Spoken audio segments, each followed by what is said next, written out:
Hi, it's about 12 o'clock. The UPS man's come, which I'm happy about because usually I like to stay in till about 12 because I need to like be at home around 12 because I get a lot of parcels and packages and stuff like that to the house. And the postman normally comes about 12 o'clock, so the UPS man has just come at 10 past 12, so that's really good. So I've just got my posts and stuff like that. I'm currently um, I'm doing this, what's it called, Lincoln Outreach Network. So it basically is the student champion application form. And it's got a few questions on here, so it's obviously got personal details, criminal convictions, email address and stuff like that. I've got 3 of the boxes already done, 3 out of 4, sorry, out of the boxes done. It's, one of them is, first question is, why do you think higher education is important? I don't know yet. Well, I do, because I think it's all about like learning gain, and it's all about personal and professional and development within the university. I also think it's that sense of ownership as well. This is the first time that students will be living on their own, but maybe I'm seeing this from a different point of view, because that isn't what higher education is about. Higher education is just about the degree, which sometimes is argued that now that everybody goes to university, that the degree is deflated. But I don't think it is, especially in my course. You can't do my course. You can't call yourself an architect unless you go to higher education. So that's very key. But in sense of like, I keep thinking of it as independence, and you're seeking further education or higher education, because you're entitled to it. I don't know. It's a rubbish question, personally. I could write a debate on it. You could. It could be in my dissertation. I don't have a dissertation this year, but you could write a dissertation on that. It literally is a bad question. Anyway, so the second question is what are you currently studying, and what interests you most about the subject? This is where I've told them that I'm studying my Master of Architecture. My previous undergraduate degree was in Hull. What I like about this course is that you get a one-to-one relationship with your personal tutor that you see twice weekly. I love the passion and commitment that they've got, and as opposed to other universities, they don't have that. They've got a passion for how you develop your own architecture and stuff like that. I've also said that I've got a passion for the university. So what else? It's saying what interests you most about the subject. Well, the subject that I'm doing is architecture, and the campus is obviously a massive influence on architecture and how it's been shaped. I think that's something very interesting, and that's something that I personally follow, so I've put that within the application. Then the next one's like, what makes a good team? So I've put about good team leadership and management, working as a team when needed, and also becoming that individual when a team player is needed to be there. Do you understand what I mean? Like, I put understand that independent work may sometimes be needed to support that team player. A range of communication skills a lot across a different range of styles, and therefore you understand who you're addressing, and you're able to deliver it at that style. Also understand team goals, milestones, deadlines, and stuff like that. Therefore, you can then the team is then able to have realistic time frames, and then also obviously within the to become a team player or a good team, you need to have good organisation skills. You need to have good time management, technological skills, so Word, Excel, PowerPoint and stuff like that, and also you need to have confidence. You need to have confidence in what you do, so that therefore you're able to deliver clear presentations, and the confidence is one of the main things that makes people want to do something, I suppose. And then the final one, it says, who needs to be considered when preparing a presentation?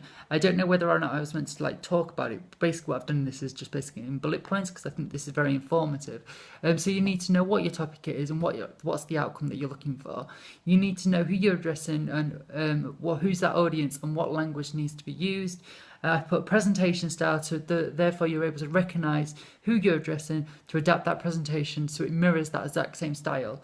And in this presentation, you need to also then understand how the presentation is being delivered. I've recognised that there are 2 types of presentations which you are able to deliver. So you can deliver in a lecture hall or a seminar. These are 2 different environments, so recognise that. and also then finally your time management as well. I would hate to sit in a lecture well, it's only meant to last 10 minutes and it lasts for half an hour or 45 minutes, something like that. I think that would be a nightmare. So know who what your time constraints are as well. So yeah.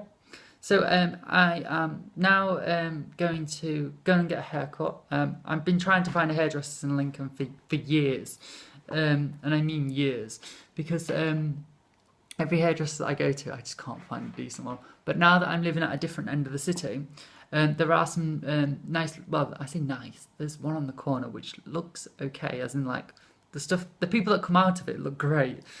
But the people that are working there, so I don't know. And plus not only that, I'm like a really cheapskate as well. When I was over in Hull, they used to want models to cut their hair. And I used to get my hair cut for free. And there was one member, one hairdresser, who was really, really good. And she'd always message me. And I didn't know her, like, personally. I just went in one day and I was like, hi, I'd like a haircut. And there was like, oh, I don't know her name, but there was like, so-and-so will do it. I was like, okay, great. She was like, what do you want? I was like, well, what do you need to do this week? And she said, oh, I need to do this or whatever.